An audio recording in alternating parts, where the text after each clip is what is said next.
you gave the city of Boston 11 faithful years representing District 6, which stretches into Jamaica Plain, Roslindale, and West Roxbury. You chose not to run for re-election at the end of 2021. Yeah. And now, in your current role as Chief Sustainability Officer at Vicinity, can you talk a little bit about how you are continuing your focus on green energy and decarbonization? Certainly, and thank you again so much for having me. I had the incredible honor for over a decade of serving my neighbors as a member of the Boston City Council. During that time, we had a front row seat working first with Mayor Tom Menino, then Mayor Walsh, and now Mayor Wu in her early days, in really working with a dynamic group of individuals who served on the body with me. And we were able to push some really aggressive and important legislation that I think made the city a little bit better place to live, work, and raise a family. A passion of mine was always in the environmental space, and I was incredibly lucky to have served as the environment chair for my entire time in office. And it was really a seamless transition when I opted not to run for re-election, although I love the body and love service, to be able to stay in the field of sustainability, environmental protection at this critically crucial time. And it's really been a wonderful opportunity to work with incredibly talented colleagues at Vicinity. We are the district energy system that serves about 70 million square feet in Boston and Cambridge. We're in 12 other major U.S. cities like Philadelphia, Baltimore, parts of Washington, D.C., parts of Atlanta, Grand Rapids, Kansas City, to name a few. And we're North America's largest district energy system. One of the reasons I was brought on is because we are an industry leader in decarbonization. We are literally changing the way we create steam. We are allowing our customers and new potential customers the opportunity to dramatically lower their greenhouse gas emissions, their carbon intensity, by how they procure and how we deliver renewable thermal energy. And it's really been a great opportunity to have worked on the policy side for so long to now actually be with a company that's implementing it. Wonderful. And recently, Mayor Wu, she banned the use of fossil fuels in municipal buildings. She's aggressively pushing for green energy alternatives. Can you break down some of the green energy systems that are used, such as electrification and e-steam that you mentioned, and how are they different from solar energy or wind energy that we're more familiar with? Sure. I wouldn't say that they're different. I would say that they are part of that solution, looking at renewables. So first off, Mayor Wu deserves tremendous credit for really leading and making Boston a Green New Deal city. She and I worked together for 8 of my 11 years on the council, and we partnered on the plastic bag reduction ordinance, on community choice energy, on the wetlands bill. So it was a sustainable initiative after sustainable initiative. We were partners, joined at the hip, passing that for the city. So I've been so impressed and really inspired by her work now as our chief executive. By limiting and preventing buildings from using fossil fuels in a city like Boston, a dense, older city, you will see a dramatic reduction in greenhouse gas emissions. Buildings account for something like 67 or 68% of all greenhouse gas emissions in a city like Boston. Wow. You go down to Philadelphia, which is another one of Vicinity's cities, that number is actually higher because the electrical grid isn't quite as clean as New England ISO. So it's a huge driver. And by changing how we heat and cool and electrify these buildings, we're going to have a profound impact. So, to answer your question, what we're doing at Vicinity is we are creating steam at our central location in Kendall Square in Cambridge. We have 26 miles of pipe underground, and we're delivering a new product called e-steam, electrified steam. So rather than using cogen or gas boilers, we're using electric boilers. We're also, in 2 years, we will have up and operational the largest heat pump complex, probably in North America, certainly in the United States, right in Kendall Square, which is going to be how we create steam, leveraging water from the Charles River, which then will yield a COP, or an efficiency rate, of about 2.2 to 2.6, depending on the time of year, which means we'll be able to create steam with renewable energy. We will be probably one of the largest customers for offshore wind once it's on and operational. Right now we export electricity to the grid. We're going to be import it and be able to access it when wind energy is up online in the next couple of years. And that will allow us to create this product. The third thing that is part of our decarbonization plan is thermal storage as well. So it's electric boilers, the heat pump complex, and then using a thermal storage which is a really growing and innovative technology, but it will allow us to shift the peak, which will then mean more favorable rates for us and our customers in terms of procuring renewable energy.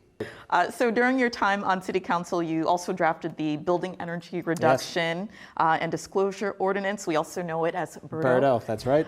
It's been instrumental in Boston's plan in reaching its net zero carbon goal by year 2050. Yep. Can you explain some of the key points of the ordinance and what steps Boston needs to take in order to bring this goal to fruition? Absolutely. It's been great, as I mentioned in the beginning of our segment, to get to implement and work on some of the policies that I helped pass. There is no clearer example of that than the BERDO ordinance. BERDO was originally passed in 2013 under former Mayor Tom Menino.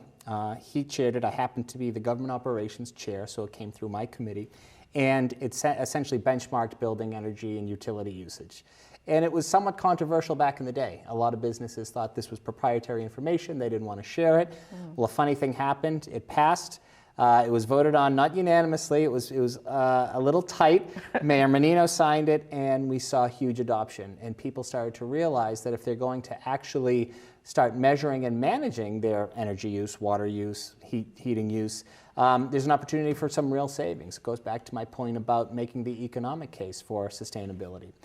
8 years after that, in my final term, I worked with then Mayor Walsh in BERDO 2.0, which sent these benchmarks for these large buildings. Every building that's 20,000 square feet and above in the city of Boston has to show reductions in their carbon intensity and their greenhouse gas emissions beginning in 2025 or 2026.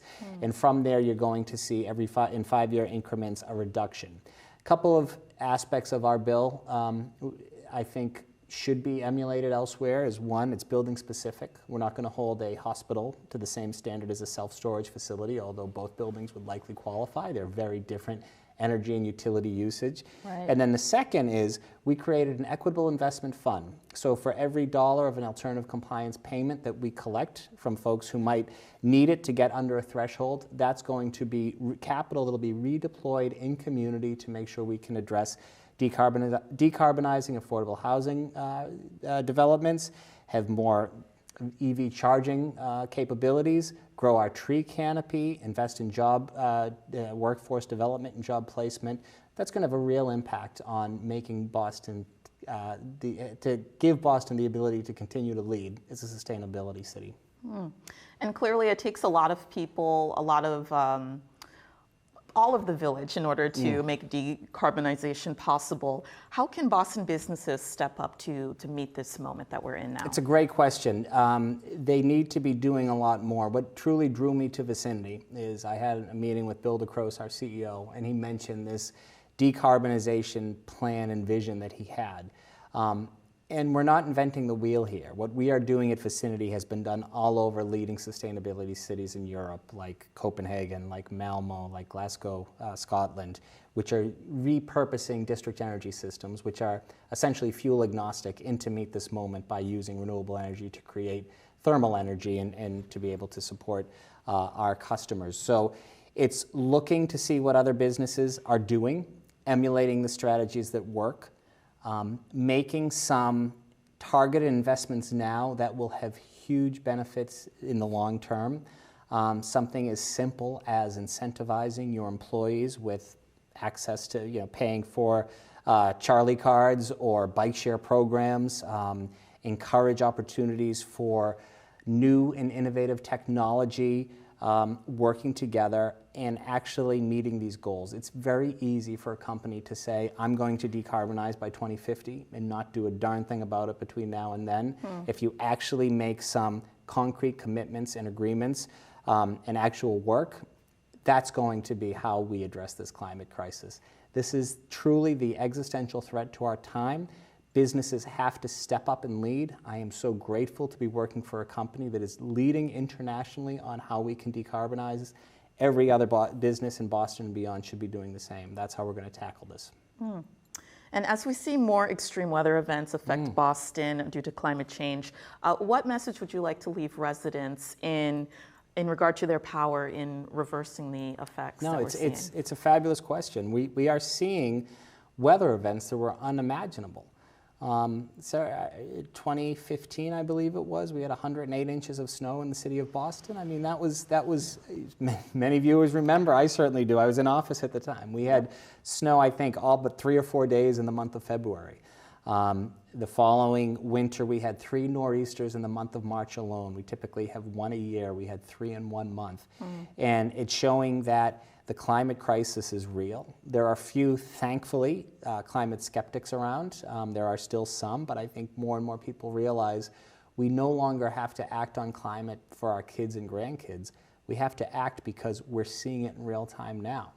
So one individual can make a profound impact, and no one should ever feel that this is too big of a crisis or this is something that we cannot address. We've done it before. I'm old enough to remember when acid rain, when the hole in the ozone layer were real and legitimate threats, and government, the business community, and individuals came together to put policies in place to address that. We're able to reverse a lot of the damage. We have to do that now. And we have to, again, phrase this not only as the right thing to do for our planet, but the right thing to do for our economy. We have incredibly talented individuals in this region. We should be the leader on green tech. We should be the leader on innovation. It's going to be good for our economy and, more importantly, good for our planet.